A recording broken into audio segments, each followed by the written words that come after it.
Hello my friends, John LaRuffa here with another Straight Up Solo. In this episode, I'm going to go over my top 10 solo games that include an Automa. So this is a game that doesn't just have like a beat your own score or a kind of like a denial mechanism where it just kind of takes things away. This is something where the Automa actually is in play and is working against you and making an impact in the game in such a way that, you know, you're trying to actually beat this Automa, score more than them, and win, not just hit a threshold. Now, I will say this, of course, with all these things, they're highly subjective. So I'm interested to see what you think as far as what are your favorite games that include Automas that are solo, of course. And also I want to say that some games which I really like, I have left out of this list because the Automa was just too much of a heavy lift, or it required you to learn such a completely different game that it was a little bit more, I don't know, it just distracted there. And I won't go through which ones those are, but there's a couple, and a lot of them are great, fantastic games, but I didn't put them in my top 10 list just because you really had to learn a completely different mechanic. Now, that's subjective. And then finally, I'll say this, no fan-made Automas here. These are ones that are included in the box or in an expansion or something in that nature. So, you know, I know, for instance, you can get a great fan-made Automa for Brass Birmingham, but I'm not putting that one in here because it's not official. It requires you to do something, and, you know, it's not part of the actual game. So, without any further delay, let's start at my number 10. My number 10 is Viscounts of the West Kingdom, okay? Or Viscounts of the West Kingdom, pardon me. The reason I like this one as far as my choice, I think that there's a lot of good Shem Phillips games here that have good Automas. Paladins of the West Kingdom is also really good too, but this one in particular was very easy to run the game with the Automa playing. The Automa feels like a natural player. It has a player board. The player board reacts in a similar way that yours does, and it's very easy to flip the cards and execute what they're doing versus a lot of prioritization. You can focus a lot on your strategy, but it definitely interacts with you and clogs up your plans. So I really like that. And this one, even though I would say that out of all of the games from Shem Phillips that I've played so far, probably my favorite being Wayfarers of the South Tigris, that one, the Automa is so clobbering that I think Viscounts is a more fair experience to play, and that's how it makes my number 10. Okay? So, number 9, this is a very heavy game, I would say, but it also is one that's sort of constrained because you are only taking a specific number of each type of action every game, and you're trying to maximize the order in which you do it. And that is Carnegie. So I love the fact that this game has a very competitive Automa that really ratchets up the tension and is driven by a deck of cards that you can kind of interpret what they're going to do, see what they're going to do, try to work against it. They do more than just deny you stuff, although there is a denial mechanism because they are trying to beat you to taking, for like scoring on things that you have put your investments into. It's kind of interesting, you know, they like score on the back of what you're doing. But this is just a great strategic game in and of itself, and I'm glad they came up with a way to do the Automa that is easy to execute without having to do tons and tons of different things with priorities and this and that, and where do I go, and what do I do, and how do I execute it. It's fairly simple, and then it has 4 difficulty levels, which is really cool. So I really like that about Carnegie, and I think that's clearly makes my top 10. And if they hadn't put the Automa in there, it was such a sad thing to not be able to play this game solo. So I like that one. Number 8. So number 8 is Cooper Island. So this is one of these games that is so different than anything else I have in my collection. It really is. This game is one where you are trying your best to eke out just a meager couple of points. I mean, I think that the winning game could be, 24, 25 points. And it's so constrained and so tight. And the Automa plays from a deck of cards that you have to buy. So it is official. I don't think it's included in the game. I think you just have to buy it, but I think you can also print it if you want. But it's this little dog called Cooper, and Cooper is a really tough opponent. Very difficult to beat him at his own game. But just this one itself is like a game like I have, like I don't have in any other collection. Or my collection, pardon me. Very tight, very strong. It is heavy. It is definitely heavy because the choices are very difficult to make, because they're so intertwined with what you're trying to do and how you're going to do it. And because of the constraints of everything, it really makes it that you have to really be on your toes, thinking deeply and completely about what you're doing in order to kind of catapult your way up to the top and make a win. I don't know if that was really climbing on my way, not catapulting. Climbing your way up to the top to pull off a win. So I really like that one. That's my number 8. Cooper Island is fantastic. If you haven't checked it out, I recommend doing so.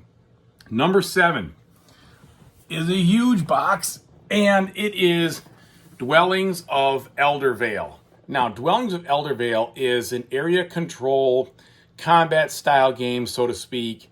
It has a little combat. It has a lot of stuff going on in this game, just a ton of it. And if you look at the back, I mean, you can definitely see there's, oops, I think I have it upside down. Sorry about that.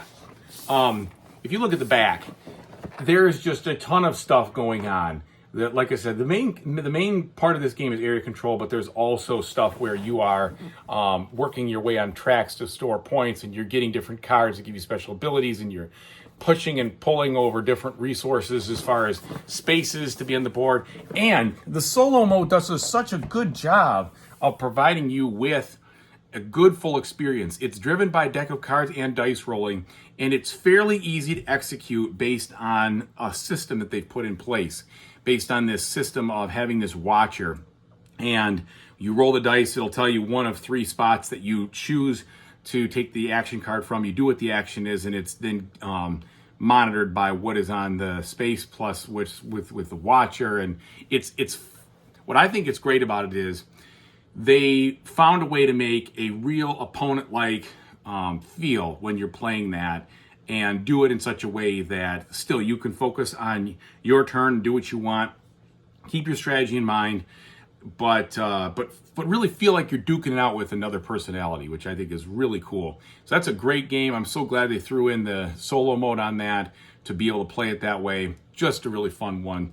And the execution of the solo mode is very much within reach. It's not something that's super hard to do, so that's why I like that. Okay, so that is number 7. Number 6, I'm going to throw out to Excavation Earth.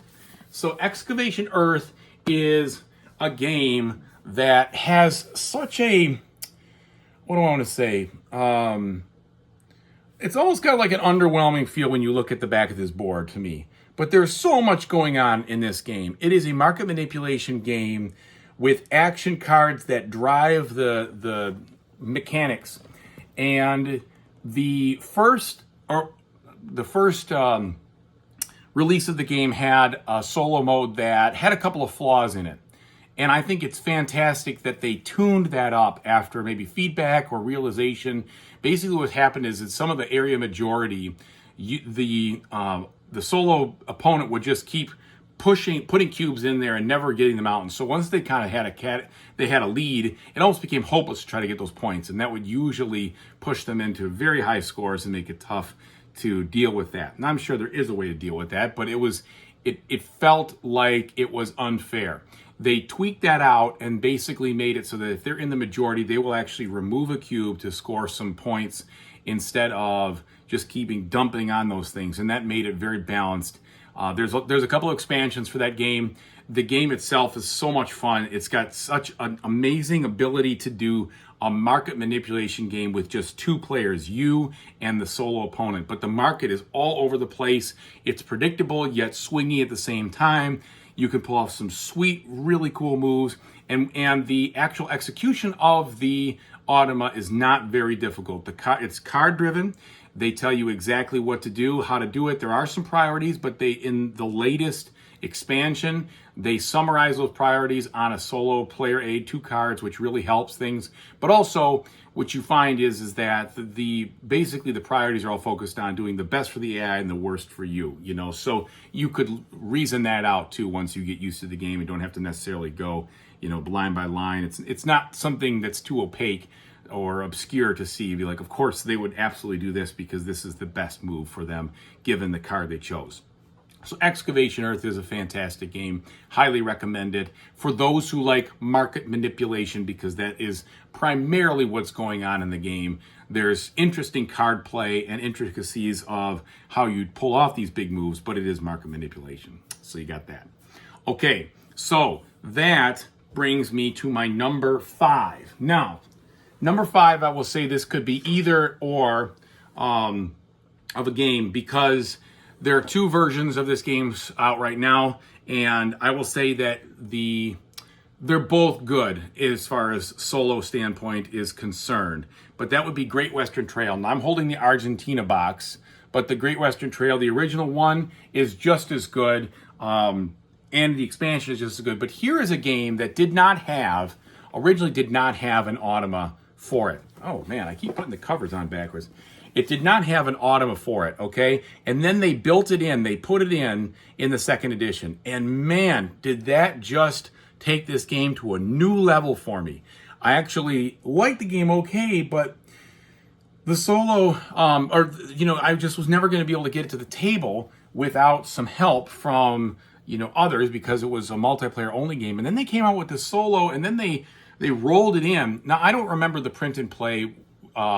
I don't know if I used it or not. I don't think I did, because it required you to make cards and everything else. But what they rolled into the 2nd edition was a multi-difficulty, very dynamic solo opponent that really played a lot like another opponent would in regards to scoring and in regards to blocking and taking things from you, and also specializing in different things depending on how the game went. Just really, really fantastic. And the best part is it's so easy to run. That game can be pretty long, right? But using the solo mode, it barely adds any actual head length to it. You're flipping a card, you're taking an action right away. It's a very simple action. It tells you exactly what to do, and you just kind of knock it out and go back to your strategy. And it's very competitive. I think I play on the easy level, and I'm like neck and neck with the thing. They have the normal, and then they have hard. You can ratchet things up as you get better at the game. It really allows you to explore just a fantastic game with multiple strategies. It does play pretty quick, so you can't. And what I mean by that is some of the strategies that you might be able to play with slower, less aggressive opponents in real life are not going to go here. You got to be watching him. So you've got to make sure you are, you're not getting left behind as he's just circling the board quickly on you. And but the way that you can do different things, you still can do a building strategy or a cattle strategy or a train strategy or whatever the situation may be, depending on the version. You can still try out those things. I know there's probably some that are not as competitive against it as others, but to me, it just put Great Western Trail right up at the top of my favorite Pfister games, where it was kind of in the middle before. Now it's just a joy to play. I love playing it, and I love the competitiveness of solo mode. So that is really cool. All right, so that was number 5. Now, number 4 comes with an asterisk, because I really like this game. But this has got to be one of the toughest solo modes to execute that I have played in my life. And so know that. And I admit that. And I actually did 2 videos trying to beat the thing. And the first one was the boggle, because I just made so many mistakes. I learned it again and really embody what was going on, and I can see the intricacies now. But the game is so much fun, and if you have the extra time and effort to put into mastering all the intricacies of the actual game, it's worth your time. And that is way over here in a very big box, very heavy box. That's Weather Machine. Weather Machine is just as complex as it looks from the back here. There's no doubt about it. This is one of the heaviest games I have in my collection. And I'm actually making sure that I play it on a regular basis because I don't want to forget how to play it. I love it. I really do. But like I said before, the rules and the execution and the nuances and such are very difficult to master. And they're also not really intuitive. So I know I said that I leave some games out like that, and I hemmed and hawed on putting that one in, but it's just such a good experience when you finally get to learn how to play it well, and see things come together. I still haven't won, but I have enjoyed every play that I've had, and I can look back over it and said, oh, here's why I made a mistake, or here's what I think I could do better next time. Here's what I should focus on. The more you play it, the more you see some of the brilliance in the design, and the more you will say, next time I will not, I won't run myself into the ground here. I won't make those mistakes there. I'll get out ahead of this. Just a great, great solo game. Very hard. The other one that I would put up there that I was kind of toying with was Kanban EV. Also hard to win, but a little bit more straightforward with regards to the solo mode and how it makes sense. The game itself making sense. The tougher thing about that one is there's a little bit more. Well, they're both challenging modes to run. There's no doubt about it. But I think both of those, for the solo enthusiast who really wants an Automa to say, wow, it's amazing they designed one and they opened up that game for us to be able to play against a real feel opponent. Those two games are really good. And particularly Weather Machine is probably my favorite release from Vital Lacerda out of all the ones I've played. So that's my number 4. Now, number 3. Number 3 blows me away that they figured this out, okay? They made a solo mode for a game that has 12 different modules. And it blows me away because there's so many things that go on in this game. And there's so much to explore because there's 12 modules. And you can put in the modules and you can do one at a time, or you can mix and match. You can put in other things. It's really, I think, a feat.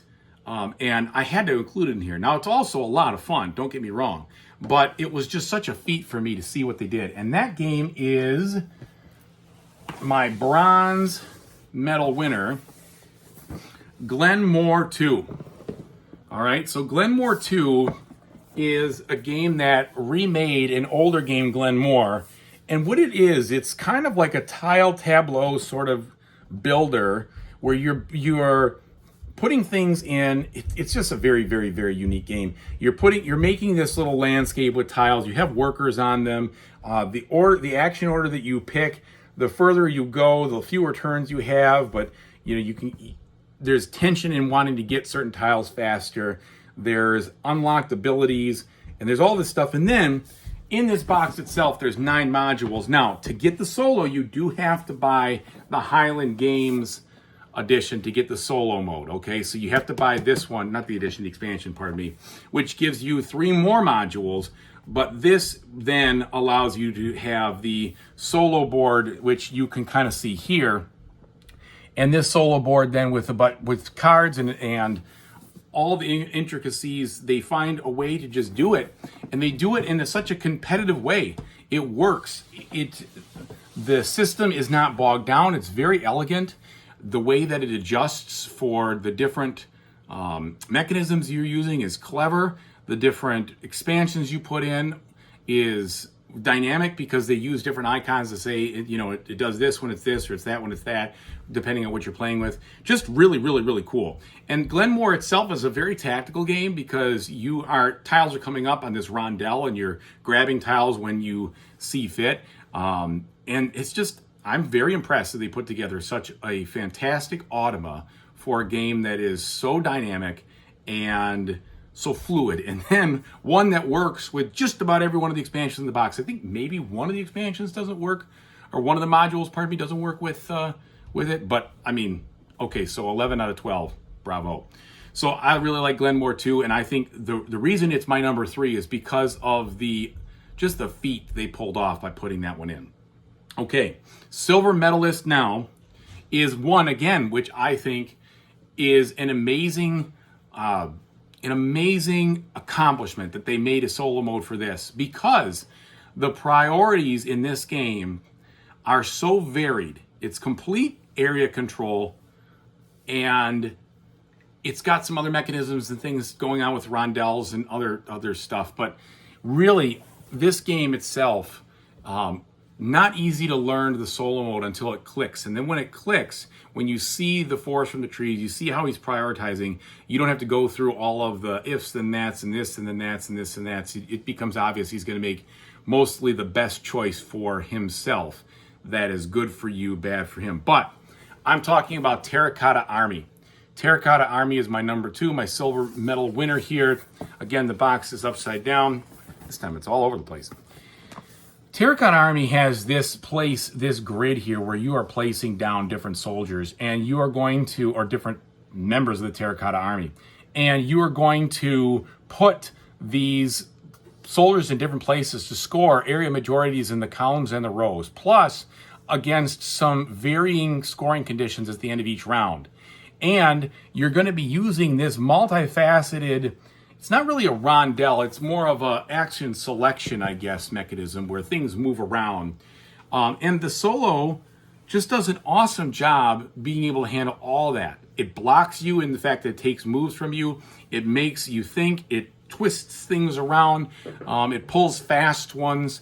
It does things where you're not seeing it coming, and all of a sudden, boom, there it goes. And oh man, they chain these things together because it has big buildup of clay resources. And now these things happen and you lose the majority. And it's just really dynamic and extremely fun. And it made this game available to play as a solo, which is great because this is a game that I'm not sure. I can't put my finger on exactly why I love it so much. It's strategic in such a little bit way, but it's highly, highly tactical because of the way that the things go, the different units are put down and how you do it.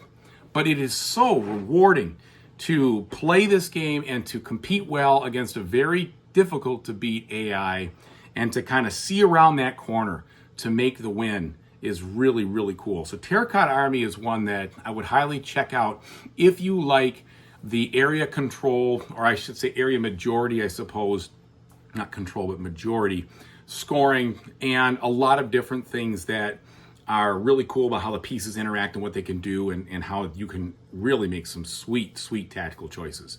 So Terracotta Army would be my silver. Now my final and my gold. This one wasn't even on my radar, to be honest, and I almost missed it. And one of you suggested it to me and said, I can't wait to see what you think about this game. Clearly this one's got to be on your radar.